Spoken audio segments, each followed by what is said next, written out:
Welcome to my YouTube channel. I am Akhilesh और आज मैं आपको सिखाऊंगा पास्ट परफेक्ट टेंस में आपको सिखाऊंगा। बहुत सारे स्टूडेंट्स पास्ट परफेक्ट टेंस का नाम सुन के भाग जाते हैं, कितने लोग तो क्लास छोड़ के भाग जाते हैं, लेकिन आपको डरने की आवश्यकता नहीं है क्योंकि मैं आज आपको सिखाऊंगा कि पास्ट परफेक्ट टेंस होता क्या है, क्यों बनाया गया है। ठीक है, तो बस आप इस क्लास को पूरा देखिएगा पीसफुल्ली और पेन कॉपी लेके आप इसको नोट करते चलना, क्योंकि नोट करना अच्छे स्टूडेंट की पहचान होती है। ठीक है, मैं क्लास शुरू करता हूँ। सबसे पहले आप पहचान देखिएगा, हिंदी का पहचान। इसके वाक्य के अंत में चुका था, चुकी थी, चुके थे या फिर आ की मात्रा के बाद था देखने को मिलेगा, ए की मात्रा के बाद थे देखने को मिलेगा, बड़ी की मात्रा के बाद थी देखने को मिलेगा। यही सभी शब्द हिंदी के वाक्य के अंत में आएंगे। ये तो हिंदी का पहचान हो गया, लेकिन मैं हिंदी के पहचान पे बिलीव नहीं करता। मैं चाहता हूँ आप इसका कॉन्सेप्ट समझिए, इसको रटिए नहीं। कॉन्सेप्ट क्या कहता है, देखो कॉन्सेप्ट ये कहता है कि इसमें ज़्यादातर दो कार्यों को व्यक्त किया जाता है। इसमें ज़्यादातर दो कामों को बताया जाएगा, दो काम। बस समझो, दो काम। जो दो काम होगा तो उसको करने वाला भी दो लोग होंगे। ठीक है, इसमें ज़्यादातर दो कामों को दिखाया जाता है। ये पहला कॉन्सेप्ट हो गया इसका। कितने कामों को? दो कामों को। तो एक काम जो होगा वो पास्ट परफेक्ट में होगा, दूसरा काम क्या होगा, पास्ट इंडेफिनिट में होगा। अब सबसे बड़ा सवाल ये आएगा कि जब सर हम पहचानेंगे कैसे कि कौन सा काम पास्ट परफेक्ट का है, कौन सा काम पास्ट इंडेफिनिट का है। पेशेंस रखो, मैं आपको समझाता हूँ। पहले जो लिखा उसको नोट करो।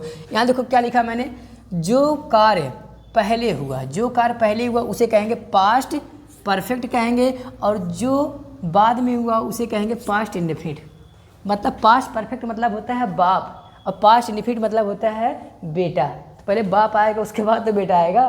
तो जो घटना पहले हो रहा है, देखो जो वाक्य होगा उस वाक्य में दो काम होगा, तो उस जो दो काम होगा उसमें से एक काम पहले होगा, एक काम बाद में होगा। एक साथ अगर होगा तो वो घटना पास्ट परफेक्ट नहीं हो सकता, वो घटना पास्ट कंटिन्यूअस में चला जाएगा।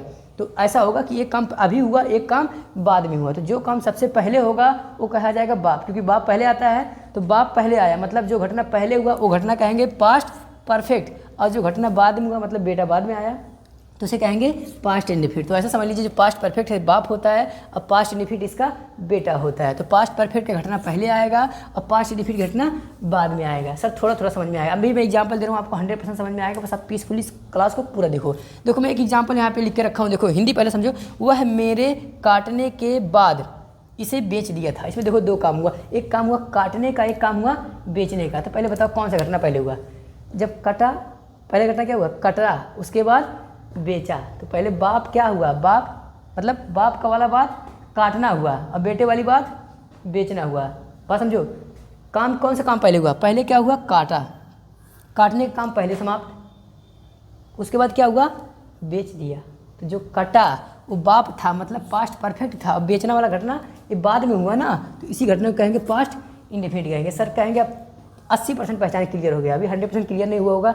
अभी मैं आपको और अच्छे से पहचान समझाऊंगा। फिलहाल जो स्ट्रक्चर लिखा हूँ इसको नोट कर लो। देखो इसमें ज़्यादातर दो कंजक्शन प्रयोग होते हैं, एक बिफोर का प्रयोग होता है, एक आफ्टर का प्रयोग होता है। तो बिफोर वाला जो स्ट्रक्चर होता है, बिफोर वाले स्ट्रक्चर में पास्ट परफेक्ट की घटना जो होता है इसका इंग्लिश हम पहले लिखते हैं, उसका वीडियो मैं आपको दे चुका हूँ ऑलरेडी। और जिसमें आफ्टर का प्रयोग होता है उसमें पास्ट इंडेफिनिट की घटना पहले लिखते हैं और पास्ट परफेक्ट की घटना बाद में लिखते हैं। तो यहाँ पे मैंने स्ट्रक्चर नोट करके रखा है, आप इसको नोट कर लीजिए। देखो जो अफर्मेटिव होगा सब्जेक्ट मेन वर्ब का सेकंड फॉर्म, उसके बाद आफ्टर के बाद सब्जेक्ट हैड, हैड के बाद मेन वर्ब का थर्ड फॉर्म, उसके बाद ऑब्जेक्ट। तो यही घटना आपकी पास्ट परफेक्ट है। आफ्टर के बाद ये जो घटना है ये घटना आपका पास्ट परफेक्ट का है। उसके बाद निगेटिव सेंटेंस होगा तो क्या करेंगे, तो निगेटिव सेंटेंस होगा पास्ट परफेक्ट को हमें टच नहीं करना है, हमें जो भी करना है पास्ट इंडेफिनिट में करना है। जो निगेटिव होगा, देखो पास्ट इंडेफिनिट का हमने निगेटिव बना दिए, subject did not main verb का फर्स्ट फॉर्म, आफ्टर के बाद सब्जेक्ट हैड B3, उसके बाद ऑब्जेक्ट, ये पास्ट परफेक्ट हो गया। इंटेरोगेटिव में डिड पहले आ जाएगा, डिड के बाद सब्जेक्ट मेन वर्ब का फर्स्ट फॉर्म, आफ्टर के बाद subject had B3, object last में क्वेश्चन मार्क। इसी प्रकार interrogative and negative, interrogative and negative में डिड पहले आया, सब्जेक्ट नॉट मेन वर्ब का first form, after subject had B3 और ऑब्जेक्ट आया लास्ट में क्वेश्चन मार्क आ गया। अब स्ट्रक्चर नोट कर लीजिए, फिर मैं आपको और एग्जांपल दूंगा। एक एग्जांपल यहाँ मैंने लिख के रखा है, इसको भी आप नोट कर लीजिएगा। ठीक है, अब मैं आपको पहचान और अच्छे से क्लियर कराता हूँ ताकि आपका जो डर है इस टेंस से प्रति वो डर हमेशा के लिए समाप्त हो जाए। ठीक है, जो कॉन्सेप्ट है कॉन्सेप्ट उसको याद रखिएगा। कॉन्सेप्ट क्या कहता है कि इसमें हमेशा दो काम होंगे। क्या होंगे? ज़्यादातर इसमें दो कार्य को बताया जाता है बेटा, इसलिए बच्चे डर जाते हैं, कहते हैं सर हमसे तो एक कार वाला सेंटेंसेस बनता नहीं है, आप दो दो काम वाला बता रहे हैं। मतलब जिसमें दो सब्जेक्ट होता है, दो वर्ब आ जाते हैं, तो इसका हम कैसे ट्रांसलेशन करेंगे? तो इसको समझने का प्रयास करो, पहले इसका पहचान समझ लो, ट्रांसलेशन आप ऐसे चुटकी में खुद करेंगे। देखिए मैं एक सेंटेंस यहाँ पे लिख रहा हूँ, मैं कह रहा हूँ वह मेरे घर पहुँचने के बाद सो गया था। देखो हिंदी में आ की मात्रा के बाद था आ गया, ये तो हिंदी का पहचान हो गया पहला। लेकिन कॉन्सेप्ट क्या है, कॉन्सेप्ट इसमें दो काम होगा। देखो वह मेरे घर पहुंचने, मतलब घर पहुंचना, एक काम तो एक काम ये हुआ, पहुंचने के बाद वह सो गया था, सोना, ये दूसरा काम हो गया। मतलब ये पहला काम ये हुआ, दूसरा काम यहाँ पे हुआ है। अब हमें ये देखना है बेटा कि इन दोनों कामों में से सबसे पहले काम कौन हुआ। जो दोनों ये सेंटेंस है, इस सेंटेंस में सबसे पहले काम कौन हुआ, उसके बाद दूसरा काम कौन सा हुआ। तो जो घटना पहले हुआ होगा, देखो यहाँ लिखा है जो कार्य पहले हुआ वो पास्ट परफेक्ट, और जो बाद में हुआ उसे क्या कहेंगे, पास्ट इंडेफिनिट कहेंगे। अगर दिमाग लगा के एक बार सीख गए तो अब जीवन में कभी भी इस टेंस से आप कंफ्यूज नहीं होंगे, परेशान नहीं होंगे। ठीक है, सीखो, यहाँ समझने का प्रयास करो। वह मेरे घर पहुँचने के बाद सो गया था, मतलब क्या कि मैं आया, मतलब मैं घर पहुँचा, एक काम पहले हुआ सर, पहले हुआ, और पहुंचने के बाद क्या हुआ, दूसरा काम हुआ। तो जो काम पहले हुआ वो क्या हुआ, पास्ट परफेक्ट का होगा। सर ये काम पास्ट परफेक्ट, क्योंकि घर मैंने पहले मैं घर पहुंचा हूँ, पहुंचने के बाद वह सोया, तो पहले पहुंचने का काम हो गया और सोने का काम बाद में हुआ है। तो ये वाला काम, सोने वाला काम पास्ट इंडेफिनिट का कहेंगे, और ये पहुँचने वाला काम पास्ट परफेक्ट का होगा। ठीक है, और जो ट्रांसलेशन करते हैं हमेशा पास्ट इंडेफिनिट वाला घटना हम पहले ट्रांसलेशन करेंगे और पास्ट परफेक्ट वाला घटना बाद में लिखेंगे। ठीक है, चलो इसका ट्रांसलेशन करते हैं। पहले मैं आपको अफर्मेटिव क्लियर करा दूं ताकि आपको पहचान समझ में आ जाए इसका। देखो तो पास्ट इंडेफिनिट वाला घटना पहले लिखो। अब देखो सोने का काम कौन किया था, वह मेरे घर पहुंचने के बाद सो गया था। सोने का काम कौन किया, मैं किया हूँ कि वह किया है, वह सोने का काम किया ना, तो वह सब्जेक्ट है उसका। तो ही स्लेप्ट, वह सो गया था मेरे घर पहुंचने के बाद। तो आफ्टर आई, अब देखो ये पहला हो गया, पास्ट इंडेफिनिट का लिख दिया। अब लिखना past perfect, I had reached at home, reached at home. देखो स्ट्रक्चर के माफिक मैंने इसको ट्रांसलेशन किया है। पहले आपको पहचान समझ लेना है, फिर आपको स्ट्रक्चर सामने ऐसे रखना है, उसको देख के ट्रांसलेशन करना है कि सब्जेक्ट क्या है, पहला सब्जेक्ट कौन है, दूसरा सब्जेक्ट कौन है। अगर आप इस तरह से पहचान करना एक बार सीख जाएंगे तो you can speak fluent, you can translate very well. आप आसानी से बोल पाएंगे उस सेंटेंस को और उसका ट्रांसलेशन आप आसानी से कर पाएंगे। लेकिन जब तक आपको पहचान क्लियर नहीं होगा, आप ट्रांसलेशन करना नहीं सीख पाएंगे। तो पहले पहचान समझने का प्रयास करिए। दूसरा सेंटेंस मैं आपको दिखाता हूँ। मैं कह रहा हूँ, देखो राम, चलो राम का नाम से बनाते हैं। अरे भैया राम लिखा, राम के रोने के बाद, राम के रोने के बाद मैं उसे पैसा दिया था। राम के रोने के बाद मैंने उसे पैसा दिया था, राम के रोने के बाद। अब देखो ये सेंटेंस, इसमें दो काम हुआ। एक काम हुआ, क्या हुआ, रोना। अरे भैया रोना कहाँ है, अरे यार मैंने क्या लिख दिया, रोना लिखा बेटा, हाँ रोना। आप क्या सर हिंदी हो जाता है गलत बेटा कभी कभी। देखो राम के रोने के बाद, तो एक काम पहले हुआ, एक वर्ब यहाँ पे है पैसा दिया, एक काम दूसरा है। अब हमें पहले पहचानना है कि कौन सा घटना पास्ट परफेक्ट की है, कौन सा घटना पास्ट इंडेफिनिट की है। चलो पहचानते हैं। तो कॉन्सेप्ट क्या कहता है, जो कार्य पहले हुआ वो पास्ट परफेक्ट होगा, और उस कार्य के बाद जो दूसरा कार्य हुआ वो पास्ट इंडेफिनिट होगा, क्योंकि बाप हमेशा पहले आएगा और बेटा बाद में आएगा। देखो तो राम के रोने के बाद मैं उसे पैसा दिया था, मतलब रोने का काम पहले हुआ, पहले वो रो लिया तो ये काम पहले हुआ, और उसके बाद पैसा देने वाला काम उसके बाद हुआ, तो ये दूसरा नंबर पे काम हुआ। तो जो काम पहले हुआ ये काम है पास्ट परफेक्ट का, और जो काम बाद में हुआ वो पास्ट इंडेफिनिट का। ये भी बात समझ में आ गया। और मैंने स्ट्रक्चर में क्या बताया कि पास्ट इंडेफिनिट वाला घटना पहले ट्रांसलेशन किया जाएगा और पास्ट परफेक्ट वाला घटना बाद में ट्रांसलेशन किया जाएगा। ठीक है, चलो ट्रांसलेशन करते हैं। तो क्या सेंटेंस, राम के रोने के बाद मैंने उसे पैसा दिया था। तो I gave him money after he had, रोना का इंग्लिश होता है वेप्ट, बीप होता है लेकिन third form wept, after he had wept. देखो ये भी सेंटेंस बन गया।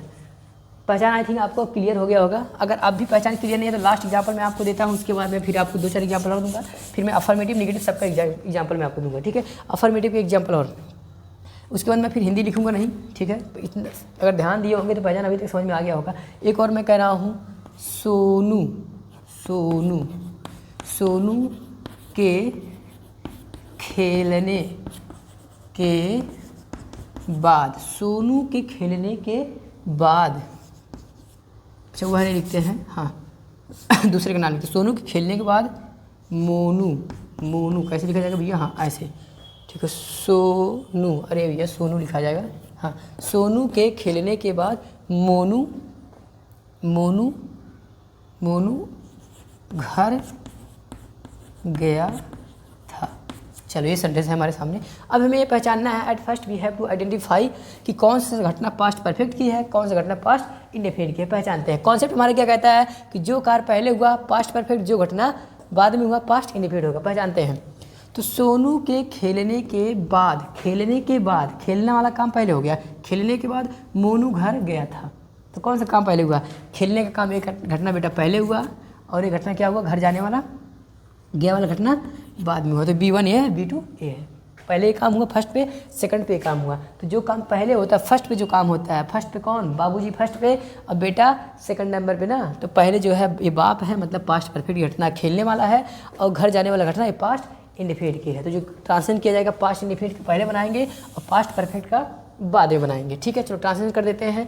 अब देखो, सोनू के खेलने के बाद मोनू घर गया था, तो मोनू, मोनू इंग्लिश पहले लिखा जाएगा Monu went home, Monu went home after Sonu had played। लो बन गया सेंटेंस। सेंटेंस बेटा आसान है, ट्रांसलेट करना बहुत इजी है, लेकिन अगर आपको पहचान एक बार क्लियर हो जाए तो अब तक तो पहचान समझ में आ गया होगा कि हमेशा इसमें दो काम आएंगे। एक काम पहले, जो काम पहले होगा वो पास्ट परफेक्ट, और उस काम के बाद जो दूसरा काम होगा वो पास्ट इंडेफिनिट होगा, ठीक है। चलिए, तो अफर्मेटिव का मैंने 3 एग्जाम्पल लिखा है, 2 एग्जाम्पल मैं आपको अफर्मेटिव पे दूंगा, बट मैं अब हिंदी लिखूंगा नहीं। अब मैं सिर्फ हिंदी मुँह से बोलूँगा, उसके बाद इंग्लिश लिखूंगा, उसके बाद 2 एग्जाम्पल में निगेटिव पे 2, इंटेरोगेटिव पे 2, इंटेरोगेटिव पे निगेटिव पे 2, ठीक है। उसके बाद क्लास ओवर किया जाएगा। पहला सेंटेंस मैं कह रहा हूँ वह मेरे आने के बाद, वह मेरे आने के बाद कमरा साफ़ किया था, वह मेरे आने के बाद कमरा साफ़ किया था, वह मेरे आने के बाद कमरा साफ़ किया था। कौन सा काम पहले हुआ, आना या साफ़ करना? कहोगे सर पहले आप आए, कमरा साफ बाद में साफ़ हुआ। तो पहले आने वाला काम पास्ट परफेक्ट है, कमरा साफ़ करने वाला काम पास्ट इंडेफिनिट। तो पास्ट इंडेफिनिट के लिए पहले लिखा जाएगा वह मेरे आने के बाद कमरा साफ़ किया था, वह मेरे आने के बाद कमरा साफ़ किया था। तो he cleaned the room after I had come, I had come. एक और एग्जाम्पल, दूसरा मैं कह रहा हूँ वह मेरे पानी पीने के बाद, वह मेरे पानी पीने के बाद पानी लाई थी, वह मेरे पानी पीने के बाद पानी लाई थी। अब बताओ इसमें काम कौन सा पहले हुआ? क्योंकि सर आपने पहले पानी पी लिया था, उसके बाद पानी बाद में लाई थी। तो पहले पीने वाला काम हुआ पास्ट परफेक्ट की है, लाने वाला काम पास्ट इंडेफिनिट का। तो पहले इंग्लिश पास्ट इंडेफिनिट का लिखो।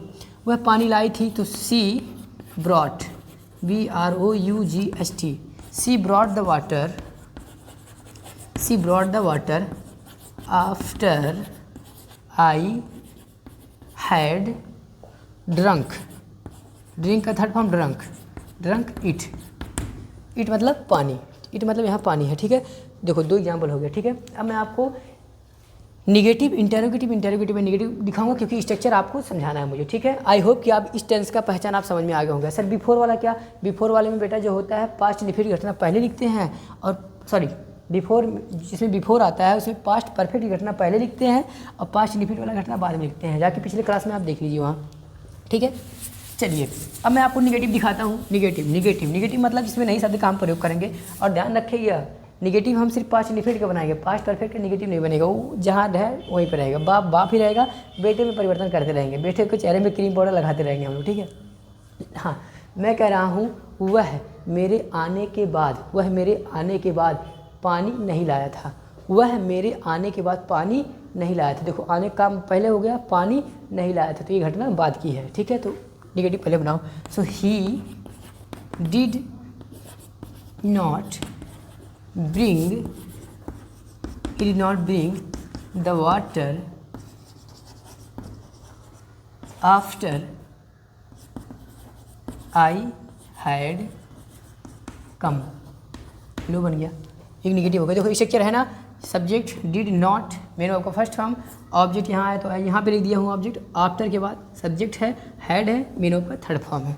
ठीक है, एक एग्जाम्पल और, टाइम थोड़ा सा कम है बेटा इसलिए चलो एक 3 एग्जाम्पल मैं दे दूँगा। ठीक है मैं कह रहा हूँ सोहन के खेलने के बाद, सोहन के खेलने के बाद उसका भाई घर नहीं गया था। सोहन के खेलने के बाद उसका भाई घर नहीं गया था। सोहन के खेलने के बाद, सोहन के खेलने के बाद उसका भाई घर नहीं गया था, तो उसका भाई मतलब his brother, his brother did not go home, did not go home after Sohan had played, after Sohan had played. एक एग्जाम्पल और मैं दिखाता हूँ निगेटिव का। ठीक है, मैं कह रहा हूँ मेरे हंसने के बाद, मेरे हंसने के बाद, मेरे हंसने के बाद वह कुर्सी पे नहीं बैठा था। मेरे हंसने के बाद वह कुर्सी पे नहीं बैठा था, मेरे हंसने के बाद वह कुर्सी पे नहीं बैठा था।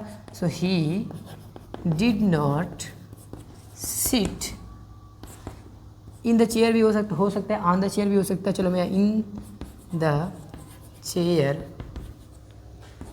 After I had laughed, I had laughed. लो बन गया 3 निगेटिव का। तो बेटा मैं 3 एग्जाम्पल आपको दिया हूँ स्ट्रक्चर समझने के लिए। ठीक है, अब आपको अगर बेटर होना है तो you have to practice at your home by yourself. आपको खुद से घर पे प्रैक्टिस करना होगा। एक स्ट्रक्चर समझने के लिए आपको समझ में आ गया होगा कि देखो निगेटिव जो बन रहा है पास्ट इंडेफिनिट का ही बन रहा है, परफेक्ट का कुछ नहीं हो रहा है। ठीक है, तो मैं क्लीन कर रहा हूँ। अब मैं आपको 2 एग्जाम्पल दिखाऊंगा इंटेरोगेटिव का, उसके बाद 2 एग्जाम्पल इंटेरोगेटिव एंड निगेटिव का। ठीक है, हाँ पहला सेंटेंस मैं कह रहा हूँ क्या वह मेरे आने के बाद, क्या वह मेरे आने के बाद तुम्हें नहीं बताया था, सॉरी निगेटिव नहीं बोलना, सिर्फ इंटेरोगेटिव बोलना है। क्या वह मेरे आने के बाद उसे बुलाया था, क्या वह मेरे आने के बाद उसे बुलाया था, उसे बुलाया था। वह तो डिड पहले लगा भैया, did he call him, did he call him, क्या वह बुलाया था, क्या वो बुलाया था, डिड ही कॉल हिम मेरे आने के बाद। आफ्टर आई हैड कम, अरे भैया कम कितनी बार लगाएंगे, चलो अब की बार कम का प्रयोग नहीं करना, दूसरा वर्ड लेते हैं। चलो एक मिनट डब्ल्यू वर्ड का मैं प्रयोग कर रहा हूँ। मैं कह रहा हूँ मेरे पहुँचने के बाद, मेरे पहुँचने के बाद वह इसे ठीक क्यों नहीं किया था। अरे भैया क्यों नहीं बोला, वह मेरे पहुँचने के बाद इसे ठीक क्यों किया, वह मेरे पहुँचने के बाद इसे ठीक क्यों किया, वह मेरे पहुँचने के बाद इसे ठीक क्यों किया। सो व्हाई डिड ही, ठीक करना मतलब बेटा रिपेयर करना, repair it. Why did he repair it after I had, पहुँचना मतलब रीच, अरे भैया ये भी तो पहुँचना हो गया, आफ्टर आई हैड रीच्ड। ठीक है, अब इस तरह से जितना आपके मन में सेंटेंसेस आ रहा है you can create and you can translate that sentences. Okay, मैं आपको एक इंटेरोगेटिव एंड नेगेटिव दिखाता हूँ। अच्छा चलो एक सेंटेंस और बना देते हैं। ठीक है, मैं कह रहा हूँ वह कैसे, अच्छा पहले पास्ट परफेक्ट बोल देते हैं। मैं कह रहा हूँ वह मेरे आने के आना नहीं बोलना है, दूसरा बोलना है। वह मेरे करने के बाद, वह मेरे करने के बाद कैसे उसे गाली दिया था, वह मेरे करने के बाद कैसे उसे गाली दिया था। समझे, सुनो, वह मेरे करने के बाद मतलब काम ख़त्म करने के बाद उसे गाली कैसे दिया था, कैसे गाली दिया था, कैसे गाली दिया अभी कौन बदतमीज था। So how did he abuse him, how did he abuse him after I had done, वह मेरे करने के बाद उसे गाली कैसे दिया था।